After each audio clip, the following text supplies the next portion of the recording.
What's up guys, Sky Kevin here, aka Kurtodic, and today I'm bringing you a quick look at the game Astebreed by a game development company named Edelweiss.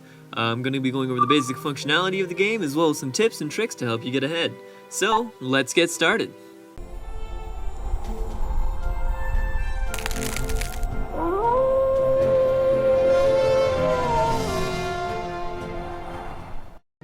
This is Astebreed, a side-scrolling anime action shoot-'em-up mech-style game.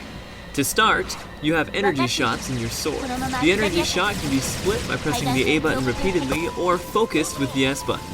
You attack with your sword by pressing the D button, and finally you can use your X attack when it's charged up by pressing the F key. Your ship has a certain amount of HP as well as a shield.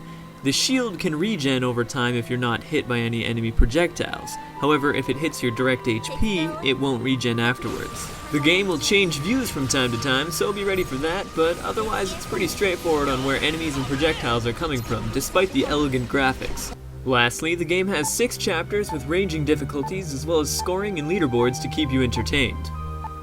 Tip number 1. If you hold down the D button and move in a direction at the same time, you will do a dodging slash. This is very useful for moving around the map quickly and can be an important part of dodging when things get rough. Tip number 2. You can swing your sword and fire energy shots at the same time. Further, if you hold down your energy shots, you can lock onto targets while still using your sword to fight off any incoming enemies. This works well when you have a lot of small units around you and can be comboed with the dodging skill mentioned before. Tip number 3. If you're holding the focused button down, it will lock onto a cone towards that direction. If you're using it on large enemies, there will be a dotted line that spins around the enemy. The more you charge this up, it will release a large orb that constantly will hit the enemy for a lot of damage on its own.